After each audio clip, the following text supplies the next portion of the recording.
but it's more like I don't even know where I am. Ooh, baby, get hyped to the beat. Welcome to the next episode of The Woah Show, sponsored by Carpy's Print Company. They made this awesome hat, also repping the Austin Hauser pullover. It's amazing. They do great stuff out there. And Close Racing Supply. We before we get into our interview here with Zack and Ed Carley, we have some news for the 5th anniversary of Woah Nelly race at McKean County. Man, that is a long title. Maybe we can shorten that somehow. However, just coming out of talking to a couple people, making a couple things happen. It's going to be UMP modified sanctioned, so it'll be 100% sanctioned by them. We're in the works of getting that all figured out, ironed out. The Woah Nelly 25 will also be UMP sanctioned. Freedom's going to be also. We've been working with the Locals Cup to put the McKean County race on the Locals Cup schedule. So it's going to get even bigger by aligning ourselves with, I think, the best deal for modified racing in our area. They do such a great job with that little series for modifieds. And Close Racing Supply will be coming on board for our presenting sponsor for that race. So it'll be a lot going on there. So, with all that, all that mess of words, I can't believe I got through that without any notes, just off the top of my head. Coming on the show, they had a phenomenal weekend down there in Florida. All the New York boys had a good showing down there, but there was one guy that it seemed like starting up front, staying up front. It's our guest at this time, Zack Carley, and team owner. What do you want to say? Crew chief Ed Carley. Yeah, no, not team owner, just crew chief. Crew chief. So yeah, hey, went down, did the crate deal down south, got some warrants, started the season early. How'd that all come about going down there? I know we had a couple guys, Andy Michael, Stebbins, we had Wanderling. I know Kyle Hardy isn't really from around here, but he races all the Rush deal anyways. So what got you guys going down there? Well, basically, last year I went with Demetrius Drelos to help him, and he did very well. And I just was kind of paying attention to everything going on there, and I just thought it was a good time. And, during the winter, we didn't use up a lot of tires with them. We didn't spend a lot of money. Just felt like it would fit us. So over the summer, we just kind of talked about it a little more. And as fall got closer, we started to gather the resources to be able to do it, and it came together. It was awesome. Running up front, a lot of what I think, I don't have the stats here, top 5 finishes in your features, where you had a run in a B main one, the B main there on that Saturday show. You guys were fast, last season, had some spurts, but man, you guys really started this season, on a good note. You always want to talk about maybe, not give away your speed secrets, but what's going on differently with this program, finding all this speed. So we switched over Kryptonite XR. Nothing else. They worked on put a new end and just. Yeah, it was, they had a absolute crap ton of cars down there, and you're racing with some of the best down there, just absolutely battling. Car looked fantastic. Starting off on a good note, what's the 2024 plans look like this year? I mean, seeing all that speed, I'd be like, all right, we're going everywhere, all the big races. Well, we should everyone case. They've even called the track today. Wants us down duty work. We're setting 5th in points right now with that deal. With that crate racing USA deal, right? Yeah. Oh, it's a pretty good deal. I will say it's Southern based. We're not obviously from the South. Get kind of spoiled the way they run things up around here. the Rush Series probably on top of their game with how they run stuff and how they keep their racers communicated. You know, down there we didn't know, we were parked way out back, couldn't hear nothing, couldn't tell when anything was going on. You just kind of had to read their minds, and hopefully you had somebody next to you that was going to race before you. That's the only time you could gauge what you had going on. So we're kind of spoiled up here in the Northeast. Our promoters and our, you know, the tracks we race at, they all kind of keep everybody informed a lot better, I feel. And they don't have fire. fire ants. Yeah, and there's no fire ants. The fire ants will kick ass. Yeah, they didn't get So- me, but they got everybody else. I always say, you know, I'm, you know, a big supporter of Austin. I know, you know, he's out of the Ed Carley camp too, and seeing a lot. You know, I experienced a little bit of the Rush, you know, working beside him for a little bit, and then you know, following with Austin around, you know, being on the crew side or just a guy to stand there, look pretty next to the race car, and seeing how they run things, you know, at different tracks. It's not just, you know, when we come up here and, you know, our local tracks when they run their shows. It is a pretty well oiled machine. I think they've perfected it over Yeah. the years. You No, know, and they but have that is the truth right there for sure. yeah, I mean, but it's good to hear, you know. Love to see more guys from our area, you know, showing on a big stage like that. It's probably cool to, you know, get all your stuff out on Flow Racing, see that rap on TV. That's another thing this year. If you haven't seen it, check out the Zack Carley rap.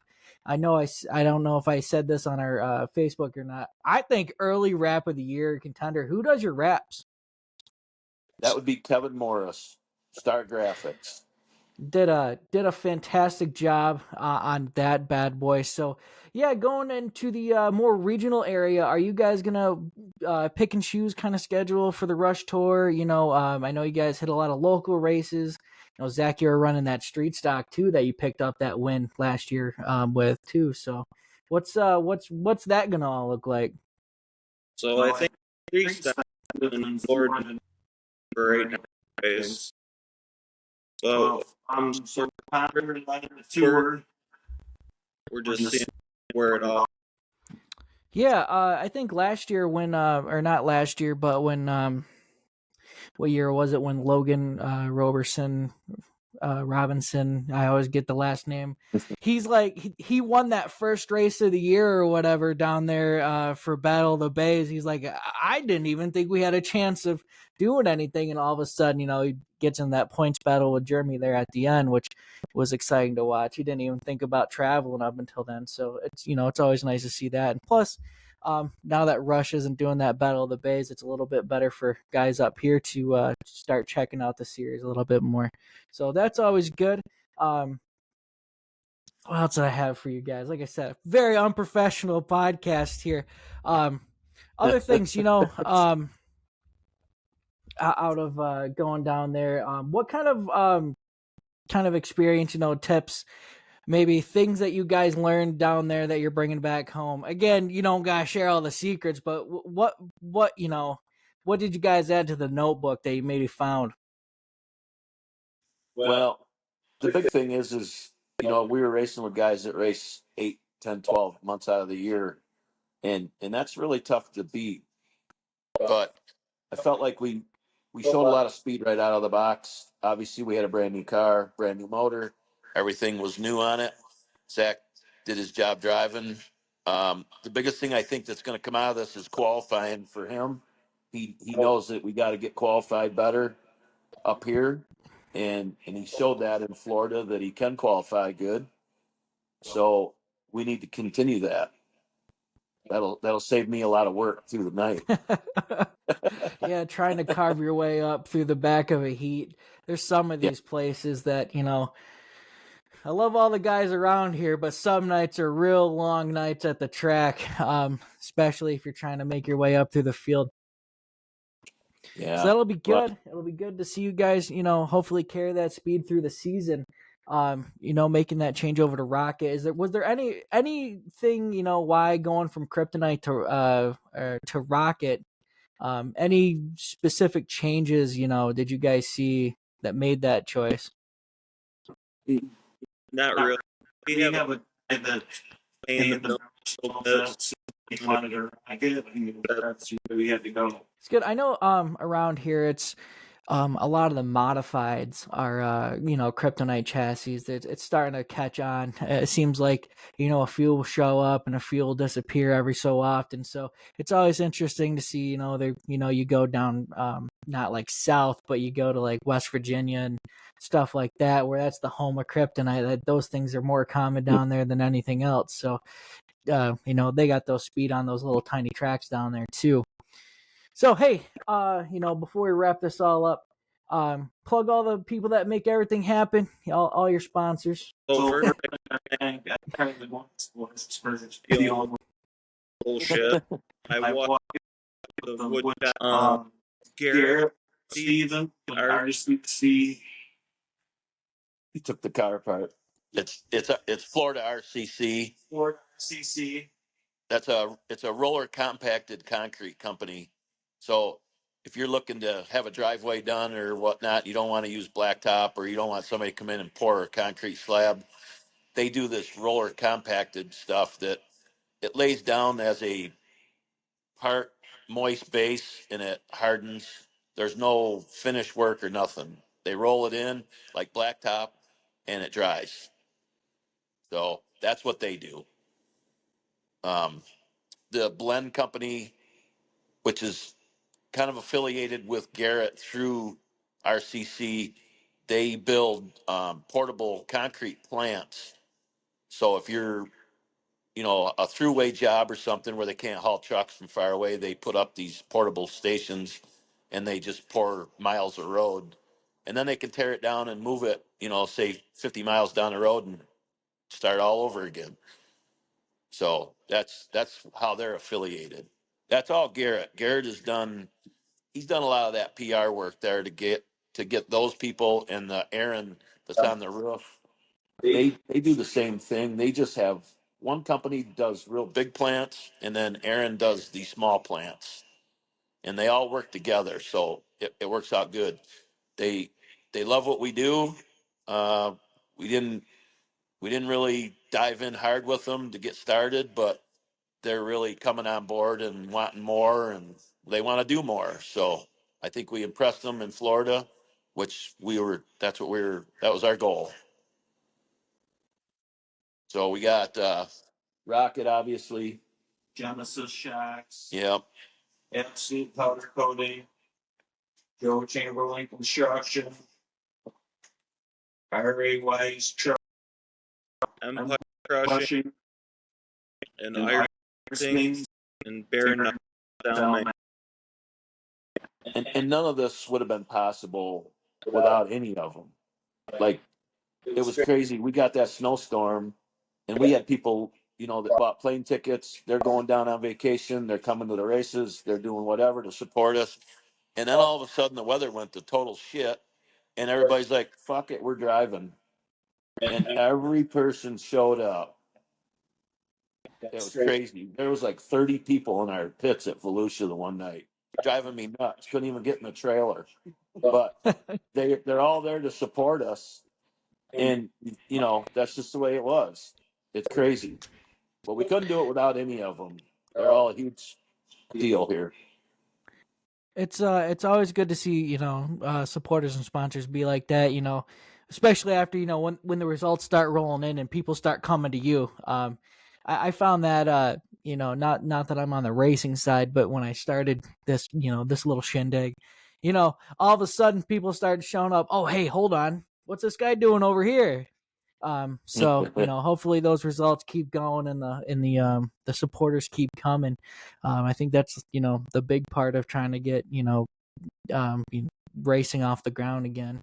Not to say it's like in an awful spot, but if you've been around and seen what it used to be and what it is now, I think trying to get some new sponsors and new faces and eyeballs on the sport, and that's new sponsors like that definitely will help.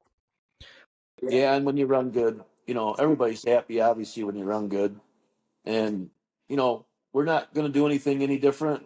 Yeah, we had 2 good weeks, but the racing season's long. Shit's going to happen. we're not really thinking that we're better than anybody else. We just got, well, I feel like we got a little bit lucky, and we had no problems, not one issue in 2 weeks of racing, and he was in the top every night. So can't hang your head low about any of that. We're, beyond where I thought we were going to be, actually. So it's all a win now. It's just everything that happens is a plus. Yeah, we burned 120 gallons of fuel. Yeah, 120 gallon Oh my E85. god.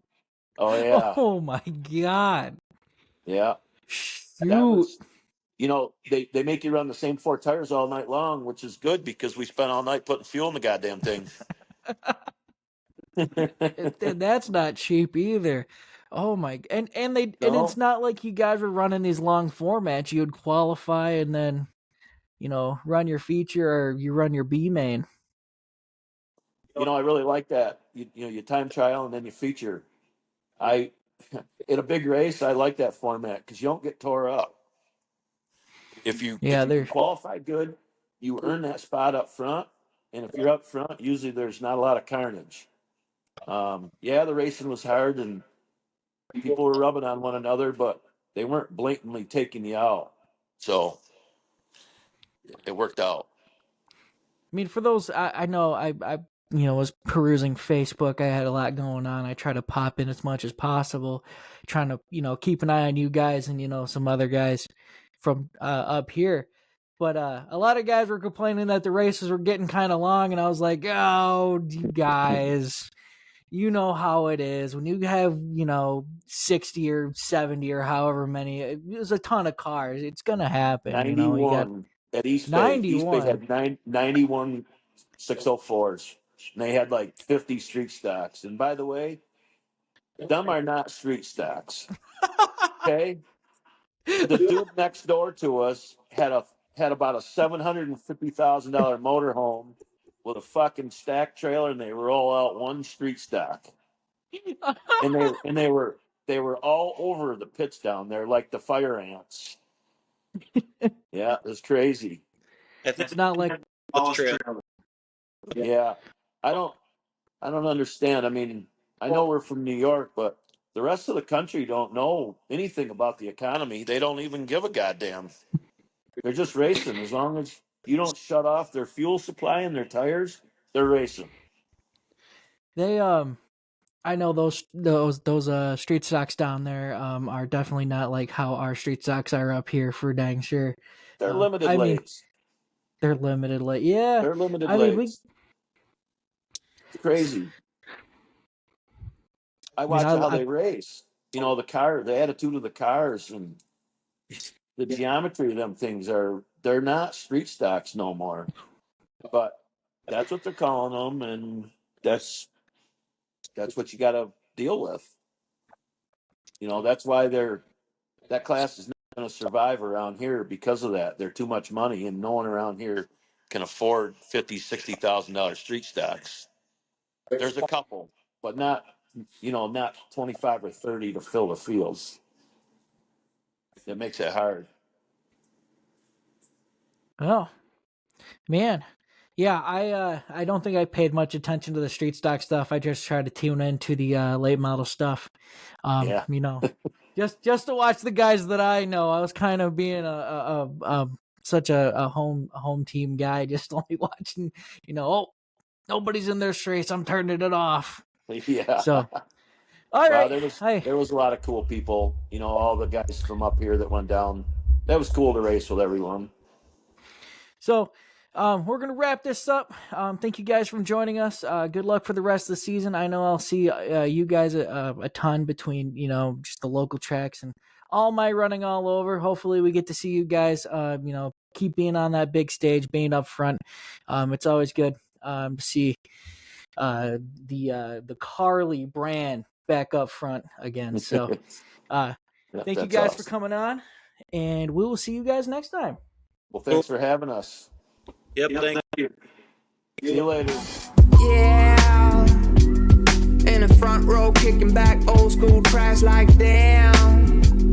Can't get enough of this more, like I don't even know where I am. Ooh, baby, get hyped to the beat, let's go. 'cause